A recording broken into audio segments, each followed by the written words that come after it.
आज आपल्या गावंदरा गावामध्ये खरं तर आम्ही रस्त्यावरून तिथं चाललो होतो. पुढे कार्यक्रम आहेत, परंतु तिथं माता भगिनी आणि आमचे सगळे तरुण वर्ग यांच्या आग्रहाखातर आम्ही इकडं या सभा मंडपामध्ये आलो. भगवान बाबांचं दर्शन घेतलं आणि पहिलं गाव असं असेल की त्या गावामध्ये अर्धा मंडप माझ्या माता भगिनीने भरलाय. एका बाजूला तरुण आहेत, एका बाजूला माता भगिनी आहेत, एका बाजूला बुजुर्ग माणसं आहेत, एका बाजूला ग्रामपंचायतीचे सगळे अगदी सरपंचापासून सगळे सदस्य. मी तुमचं हार्दिक असं स्वागत करतो, तुमचा आभार व्यक्त करतो.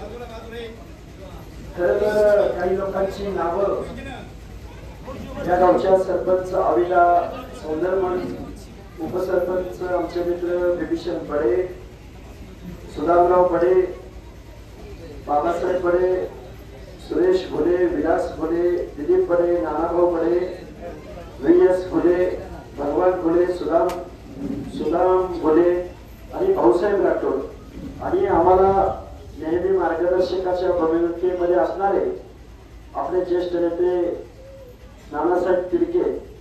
तर ही सगळी मंडळी इथं विचारपीठावरती उपस्थित आहे. आमच्या बरोबर काम करणारे आमच्या वडील गावची सगळी मंडळी आहेत. तुकडोबाबा आहेत, वाया साहेब आहेत, आमचे अनुज चेपटे साहेब आहेत. आम्ही ज्या गावामध्ये उपोषण केलं त्या गावामध्ये 10 दिवस महाराष्ट्रामधल्या सगळ्या लोकांची एक सोय पाहणारे, त्यांना मदत करणारे, आमच्या उपोषणाला मदत करणारे आमचे बळीरामदादा खटके आहेत, दिलीपराव बोराडे आहेत. खरं तर 1-2 मिनिटांमध्ये मी माझं मनोगत तुमच्या समोर व्यक्त करेन. गावंदरा गावामध्ये तालुका धारूर माता भगिनी एवढ्या उपस्थित आहेत. मी जबाबदारीने सांगेन, काबाड कष्ट करायला पण या गावामधल्या माता भगिनी मागं बघत नाही. आणि एक गोष्ट येते तर अशी कळली की गावामध्ये किती 10-15 डॉक्टर आहेत, 26 डॉक्टर आहेत. मग त्यामध्ये एवढी आहेत, मग त्यामध्ये एमएस आहे,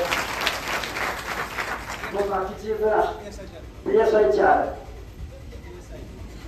4 आहे, बरोबर. शिक्षक आहेत, पोलीस आहेत. मला हे का सांगायचंय तुम्हाला, कारण स्वर्गीय गोपीनाथराव मुंडे यांनी आपल्या ओबीसीचं आणि त्या ओबीसी अंतर्गत पुन्हा विजयंतीचं बायफर्केशन केलं. ओबीसीला 19%, उरलेल्या 10-11% विजयंतीला अ, ब, क, ड. क मध्ये धनगर समाजाला वेगळं दिलं 3.5%, ड मध्ये वंजारी समाजाला दिलं 2%, ब मध्ये इथल्या जोशी देवाची आराधना करणाऱ्या ग्रामपंचायत गवळी गोसावी पासून, जोशापासून, वासुदेव पासून, पिंगळापासून या सगळ्या लोकांना ब प्रवर्गात दिलं. अ प्रवर्गात सगळ्या ज्यांना गुन्हेगार जमाती म्हटलं त्या लोकांना अ प्रवर्गात दिलं. या मागे गोपीनाथराव मुंडे यांचं खूप मोठं योगदान आहे. मी तुमच्या गावात आलोय, गाव वंजारी समाजाचं आहे म्हणून मी मुंडे साहेबांविषयी बोलतोय असं नाही. महाराष्ट्रामध्ये कुठल्याही गावामध्ये गेलो तरी आम्ही स्वर्गीय गोपीनाथराव मुंडे यांचं नाव घेतो.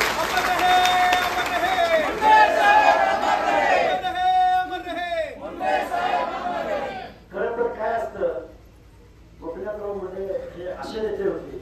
एका बाजूला त्या भगवानगडावरती ऊस तोडल्या जाणाऱ्या सर्व ऊसतोड मजुरांच्या माता भगिनींच्या मनामध्ये ऊर्जा देणारा ऊसतोड कामगारांचा नेता, आणि दुसऱ्या बाजूला या महाराष्ट्रामधल्या सगळ्या आमदार खासदारांना त्यांच्या खांद्यावर हात ठेवून आमदार खासदार जन्माला घालणारा नेता. असा माणूस तुमच्या आमच्यामध्ये जन्माला आला. आता माझी तुम्हाला कळकळीची विनंती आहे. मगाशी मी तुम्हाला काय सांगितलं की आपल्या गावामध्ये 20-25 डॉक्टर आहेत, पण आपल्या गावामध्ये सर्वात जास्त ऊसतोड मजुरी करणाऱ्या माझ्या माता भगिनी सुद्धा आहे. मग आता पुढं काय ते सांगतो. आता तुमच्या नशिबी ऊस तोडायचं काम आलंय, कष्ट करावं लागतंय. तुम्ही घाबरणारी माणसं नाही, लढणारी माणसं आहे, लढणारी. मग आता आपल्या पुढच्या पिढ्यावरती वेळ येऊ द्यायची का नाही. आपल्या या लेकीबाई पुढे बसले अरे त्यांच्या चेहऱ्याकडे बघितलं ना, कुठला हिरोईन आहे, कुठलं काय केलं, एवढ्या सुंदर नाक्षा, एवढ्या चांगल्या मुली आहेत तुमच्या. पण तुम्हाला आम्हाला दिवसभर काबाड कष्टाचं काम करावं लागतं, ऊसतोडीचं काम करावं लागतं.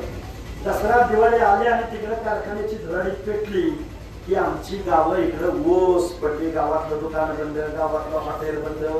बंद म्हणजे त्यांच्या धंद्यावर परिणाम बसतोय धंदा करता. कारण तुम्ही आम्ही सगळी माणसं घरामधली म्हातारी पोतारी माणसं, वयोवृद्ध माणसं, शाळेत शिकणारी लेखीवाली सगळ्यांना जाग्यावर ठेवतो आणि आपण ऊसतोडीला कुठे जातो तर या माणसांच्या कारखान्यावरती ऊस तोडायला जातो. मग आता तुमच्यातलीच काही माणसं म्हणतील, सर आम्ही काबाड कष्ट करतोय, आमची जनावरं जगतोय, पोटासाठी आम्ही करतोय, परपंचासाठी आम्ही करतोय. बरोबर आहे ना? काही मुकादम मला म्हणले हाके सर, काही कारखानदार म्हणले हाके सर आम्ही 2 लाख रुपये उचल देतोय कोयत्याला. कोयता म्हणजे जोडपर किंवा बैलगाडीच्या मागे आम्ही त्यांना एवढं देतोय. पण त्या 2 लाख रुपयाच्या उचलीच्या मोबदल्यामध्ये आमच्या लेखी बाळींचं शिक्षण थांबतंय. आमच्या माता भगिनीला तुमच्या गावाच्या गावदरीला तिथं कोपटे घालून राहावं लागतंय. आमच्या वयोवृद्ध आई वडिलांना आम्ही औषध पाणी करू शकत नाही. मग तुम्ही मला काय करायचं सर? मग आता अचानक काय करायचं? ऊस तोडी मजुरीचं काम माझ्या वंजारी समाजाने करावं, ऊस तोडी मजुरीचं काम माझ्या बंजारा समाजाने करावं, ऊस तोडीचं काम फलार समाज धनगर समाजाने करावं. मग गोपीनाथराव मुंडे सारख्या माणसाला वाटलं की या माणसांना आपल्याला न्याय दिला पाहिजे त्यांच्या पुढच्या पिढीसाठी. आता तुम्हाला तर काही शाळेत काही मिळणार का आरक्षण? नाही मिळणार, पण आपल्या लेकराबाळांना मिळालं पाहिजे ना. आमच्या नशिबी जे भोग आले ते आमच्या पुढच्या पिढीच्या नशिबी आले पाहिजेत का? अजिबात नाही आले पाहिजे. म्हणून तुमची आमची माणसं. मग हे सगळं या सगळ्यावरती मात करायची असेल तर काय करावं लागत? तुमचं आमचं आरक्षण टिकवावं लागत. बरं, आरक्षण टिकवून चालणार आहे का? जरी आरक्षण असलं तरी नोकऱ्या देताना बरोबर ज्याला द्यायची त्याला देतो.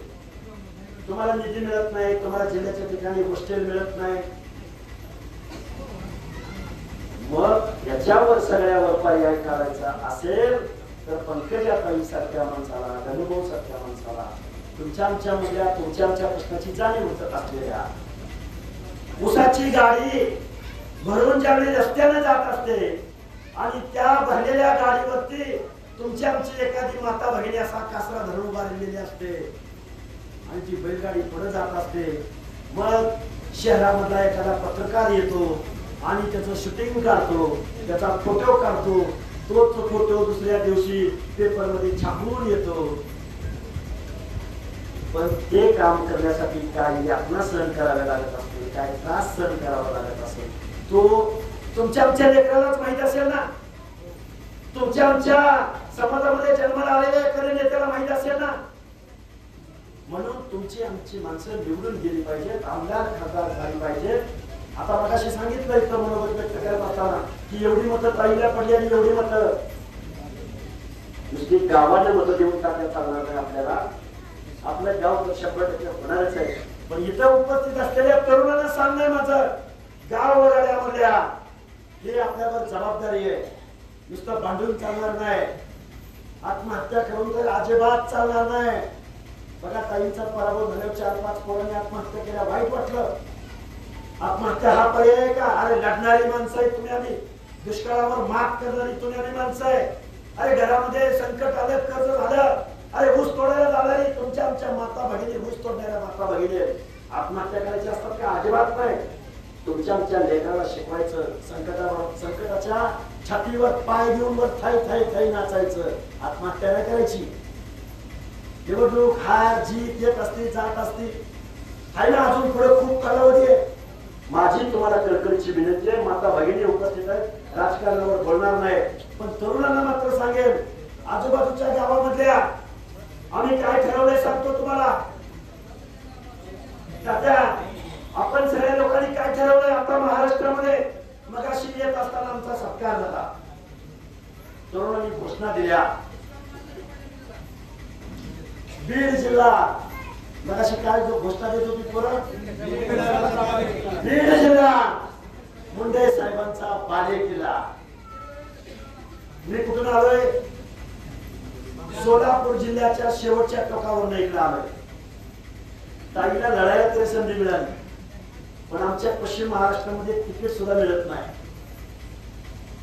सांगली जिल्हा धनगर समाज, सोलापूर जिल्हा धनगर समाज, बारामती पुणे जिल्हा धनगर समाज, सातारा जिल्हा धनगर समाज. हे का सांगायला लागलोय तुम्हाला? कारण संघर्षाचा वारसा तुम्हाला लाभलाय. तुमच्यामध्ये गोपीनाथ मुंडे नावाचा माणूस तयार झालाय, आमच्याकडे झाला नाही.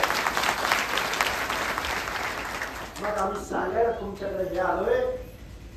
नुसता बीड जिल्हा नाही, अख्खा महाराष्ट्र तुमचा आमचा होऊ शकतो. तो कसा होऊ शकतो ते सांगतो. गाव गड्यामधला माणूस आणि कोळी केली हक्कर धनगर संगर मंडळी लोणारी परी गुरव गडची नावे सुतार रोहार कुंभार बेरड बेडे रामोशी, गाव गड्यामधला मुस्लिम समाजामधला कुरेशी बाबान कासार, या माणसांना तुम्हाला आम्हाला समजावून सांगावं लागेल की बाबांनो हा रस्ता तुमचा बरोबर नाही. दलित बांधवांना समजावून सांगावं लागेल. मगाशी दादा आपण मागच्या कुठल्या गावामध्ये थांबलो होतो, त्या गावामधले महादेव कोळी जमातीची पोरं आमचा सत्कार करायला चोळंबेला. हे जरांगी नावाचा माणूस काय बोलतो माहितीये का? आम्ही मागास झालोय, आम्ही मागास झालोय, आम्ही मागास झालोय. त्याला आपण त्या चोळंबेला आणूया आणि आमचा महादेव कोळी काय जीवन जगतो, कसं जीवन जगतो ते त्याला दाखवूया आपण. अरे जन्माला मागासवर्गीय आम्हाला देवाने जन्म घातलाय ना. जन्माने तुम्ही मागताय, आमच्या ताकातलं येऊन तुम्हाला पाहिजे. आमच्या कुरमुड्या दोषाच्या, आमच्या पारद्याच्या, आमच्या काय करायच्या, आमच्या लमानाच्या, आमच्या पंक्तीत येऊन बसायचंय. मग आमचं आरक्षण आपण त्याला देऊन टाकूया. पण महाराष्ट्राचा कारखाना आम्हाला द्यावा, महाराष्ट्राचा आमदारचा आम्हाला द्या, महाराष्ट्राच्या खासदारचा आम्हाला द्या. उपजाऊ जमीन आमच्या मालकीची करा. देतील का होईल? म्हणून डॉक्टर बाबासाहेब आंबेडकरांनी या गावगाड्यामधल्या तुम्हाला सगळ्या लोकांना न्याय दिलाय. काय म्हणायचे बाबासाहेब आंबेडकर? बाबासाहेब आंबेडकर म्हणायचे, ज्या घरातली माता भगिनी चाऱ्याच्या आणि सरपणाच्या शोधात घर सोडून डोंगराच्या कुशीला जाते, ते घर कधी सुधारलेलं असू शकत नाही. ज्या घरामध्ये माझ्या माता भगिनीवर अन्याय होतो, माता भगिनीला जाच होतो, त्या घरामध्ये कधी संपत्ती लक्ष्मी नांदत नाही. मी माझ्या बांधवांना सांगतोय बरं काय, तुम्ही आम्ही घरातल्या आपल्या लेकीला शिक्षण दिलं पाहिजे. परत तुम्हाला पण सांगतो, मी कायम सांगतोय, कारण सांगितलं पाहिजे. आता माझ्या बरोबरच्या मंडळींना वाटत, पण मला तुम्हाला सांगायचं आहे ना. आता या गावात बोललं तर पुढच्या पण गावात ते बोलणार. एक वेळ पोराचं शिक्षण थांबलं तर चालत, पण पोरीचं शिक्षण मात्र थांबवायचं. आता दहावी आहे, आता उजवून टाकू नाही. तिला 12वी शिकवायची, तिला ग्रॅज्युएट करायचं. नोकरी लागत नाही लागत सोडून द्या, पण शिकलेली पोरगी निश्चित चांगलं घर, चांगलं व्यवस्थित विचार करून संसार करेल. शिकलेली मुलगी माहेरच्या घरात प्रकाश पाडेल, शिकलेली मुलगी सासरच्या घरात प्रकाश पाडेल. म्हणून माझी तुम्हाला कळकळीची विनंती आहे, आपल्या भागाचं नेतृत्व पंकजाताई करतात. हा जी सोडून द्यावं, त्या हारल्या तरी नेत्या आहेत आणि जिंकल्या तरी नेत्या आहेत. तुम्हाला एकच सांगणार, तुम्ही या गावामध्ये तुम्ही सगळेजण लोक इथं आला. आम्ही उपोषणाला बसलो होतो, त्यावेळी रस्ता रोको आंदोलन झालं होतं. त्या रस्ता रोको आंदोलनामध्ये आमच्या काही मित्रांवरती खोटे गुन्हे दाखल झाले. त्यामध्ये सुरेश नारायण घुले आहेत, ग्रामपंचायत सदस्य, बाबासाहेब बडे आहेत, विभीषण बडे आहेत, रामचंद्र सदानंद घुले आहेत, सुभाष घुले आहेत, दिलीप बडे आहेत, महेश बडे आहेत आणि बरीच मंडळी. या सगळ्या लोकांवरती त्या गृह विभागानं, पोलीस डिपार्टमेंटनं गुन्हे दाखल केले. माझी तुम्हाला कळकळीची विनंती आहे, तुम्ही काय वैयक्तिक कारणासाठी गुन्हा केला नाही. तुम्ही समाजाच्या भावनेसाठी, आरक्षणासाठी, संविधानिक तत्वासाठी, लोकशाही मार्गानं थोडासा आक्रमक पवित्रा घेतलाय. आम्ही तुमच्या पाठीशी, आम्ही म्हणजे आपले सगळे तुमच्या पाठीशी आम्ही ठामपणे उभे आहोत. अजिबात घाबरून जायचं. तुम्ही कुणाला शिव्या दिल्या का? नाही. तुम्ही शिवाजी महाराजांच्या पुतळ्याखाली बसून मुख्यमंत्र्याला, सचिवांना शिव्या दिल्या का? आपण शिव्या देणारी माणसं आहे का? देऊ, आपण एकमेकात देऊ. पण महाराजांच्या पुतळ्याखाली बसायचं आणि मुख्यमंत्र्याला शिव्या द्यायचं हे तर करत नाही ना आपण. कारण तुम्ही आम्ही माणसं भगवान बाबांना मानणारी माणसं, तुम्ही आम्ही माणसं फुले शाहू आंबेडकरांना मानणारी माणसं. त्यांना गुन्हे माफ आणि तुम्ही गुन्हेगार.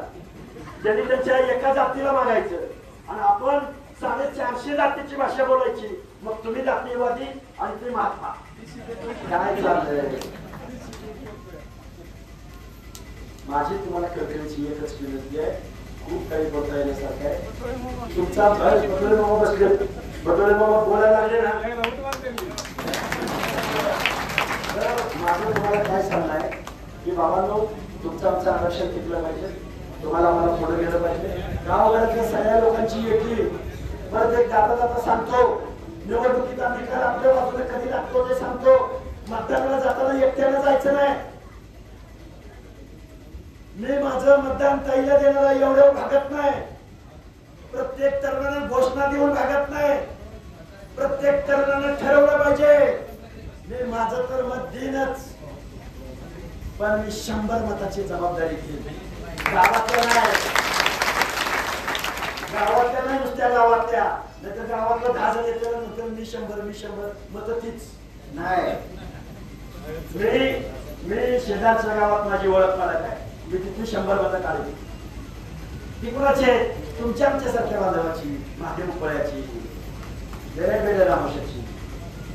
गावघरातला सुद्धा रातावी, कुंभार, लोहार, त्यांना सुद्धा विश्वास द्यावा लागत. एक एक घर आहे त्यांचं गावात. खूप काही गोष्टी करता येण्यासारखे. तुम्हाला मला पुढे जायचंय, तुमचं आमचं आरक्षण टिकवायचं आहे. गावघरातल्या सगळ्या माणसांना मान सन्मान इज्जत. तुमच्या गावातले 25 डॉक्टर होत असतील तर तुमची लेकरं का होणार नाही? म्हणून तुमच्यामध्ये कुठेही गुणवत्ता कमी नाही. तुमच्यामध्ये कुठलाही न्यूनगंड बाळगायची अजिबात आवश्यकता नाही. आपला माणूस पालन झाला सोडून द्या, निर्माता द्या. आपल्याला फक्त ताईंना बीड जिल्ह्यात हेतू नाही का करायचं. आता अरे मुख्यमंत्री तर येणारच आहे, तो काही विषय आहे का? कारण गावघरातला ओबीसी एकत्र येतोय. गावघरातल्या 18 पगड जातीने नारा दिलाय, आम्ही कुठेही गेलो एकच गोष्ट येते, एकच पर्व, ओबीसी सर्व. बाकी कुठलीच घोषणा नाही. गावघरातल्या प्रत्येक माणसाला वाटतंय नाही आम्ही सुद्धा तुम्हाला खाली बसू. तुमचा आमदार कोण आहे?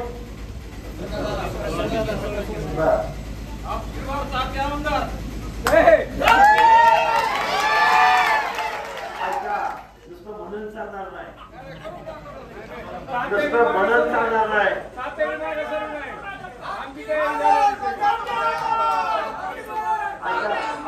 ऐका तात्या कोणासाठी मागायचं? तात्या सरले तर फक्त ताईसाठी मागायचं म्हणजे अंदाज सांगतो. पण दुसरं कुणाला मागे सरायचं तात्यांना काय अधिकार? तुला मी ठरवायचंय काय तात्या, बरोबर आहे का? ताई आला तर आपण ठरवूया समिती लोक. कुणीतरी 2 पावलं मागे आलं पाहिजे, कुणीतरी 2 पावलं पुढे गेलं पाहिजे. सगळीच जर म्हणली पुन्हा ओबीसी मधली पुन्हा 450 जाती कपाल बनवायची वेळ. सगळं राग नांगरून ठेवायचं, मशागत करून ठेवायची आणि पुन्हा भावाभावात नात्यात पुढे घेऊन भांडलं. गेला एक भाऊ, लहान भाऊ गेला कोर्टाने दिली स्थगिती. मग त्याला कुणीतरी यायचं नांगरून त्याचं पीठ काढून त्याची मशागत करून घेऊन गेलेला बी कळायचं नाही. तुम्ही आणि कर भांडलं अजिबात नाही. तुमच्या आमची देखील होत असताना तुम्ही आणि तयारी ठेवली पाहिजे की 2 पावलं कुठं मागे यायचं, 2 पावलं कुठं पुढे जायचं, कुणाला तिकीट दिलं, कोण कुणाच्या नावाने गणित बसतंय. मग मासळगावचं एखादं गाव पुढे, मग गेवाळीचं एक नाव पुढे येईल, मग अजून केजचं नाव पुढे येईल, पाथर्डीचं नाव पुढे येईल. बेरीज करू ना, आष्टी तालुक्याचं नाव पुढे येईल. बेरीज करू, बेरीज. कारण आमदार खासदार झालेली माणसं तुमच्या प्रश्नावर बोलत नाहीत. महाराष्ट्राच्या विधानसभेमध्ये जाऊन मुख घेऊन गप्प बसतात. या जिल्ह्याचा जो खासदार निवडून दिला तुम्ही, तो माणूस तुम्हाला पाठिंबा द्यायला कधीही येणार नाही.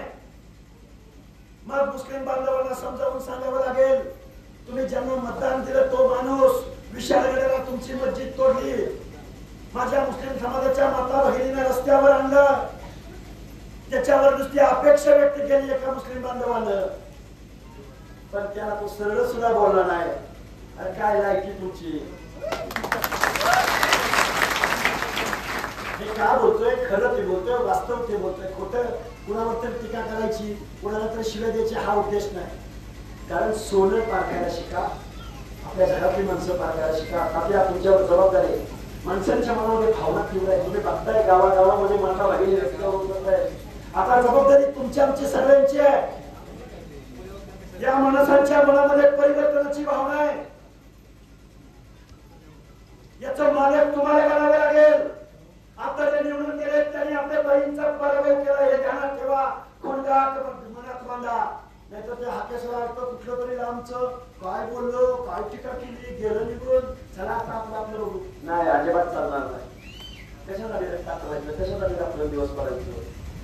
बाबांनो, हात जोडून माझी प्रकारची विनंती आहे, आपली माणसं निवडूया. लोकांच्या लढ्यात टाकण्यापेक्षा आपल्या पडद्यात टाका ना. अरे कवा तर उठून येईल, कवा तर उपयोगाला येईल. नाही जमत आपल्या माणसाला दिल्या काहीतरी बोलत आपल्या काही खासदार झाले असते तर बोलले असते ना. अरे गोपीनाथराव मुंडेकर दिल्लीच्या संसदेमध्ये बोलायचा, एका बाजूला मुस्तोड मजुरांचं नेतृत्व करायचं, दुसऱ्या बाजूला महाराष्ट्राची संसद हलवायचा, देशाची संसद करण्याला सांगाय व्यसनाधीनतेपासून दूर जायचं. राजकारण करायचंय ना, डोक्याला करायचं. काट्या कुरडीचा काळ गेला, आता मतपेटीचा काळ आहे, लेखणीचा काळ आहे, विचारांचा काळ आहे, एकमेकाला इज्जत देण्याचा काळ आहे. कुणालाही आपल्या बोलण्यातून कुणाला वाईट वाटेल असं कुठल्याही बांधवाला बोलायचं नाही. जातीवरनं तर अजिबात बोलायचं नाही. इज्जत द्यायची. गावगाड्यामधला एखादा डोंगराच्या कुशीला राहणारा, जंगलात राहणारा महादेव पुढे आला तर त्याला समजावून सांगायचं, अरे असं नाही वागायचं, सन्मानानं वागायचं, इज्जतीनं वागायचं. हे वातावरण तुम्ही आम्ही निर्माण करूया. खूप काही बोलता येण्यासारखं आहे. तुम्ही सगळ्या लोकांनी माझं मनोगत ऐकलं त्याबद्दल मी तुमचा आभार व्यक्त करतो. त्याला पुढे कार्यक्रम आहे पुढे जाईल.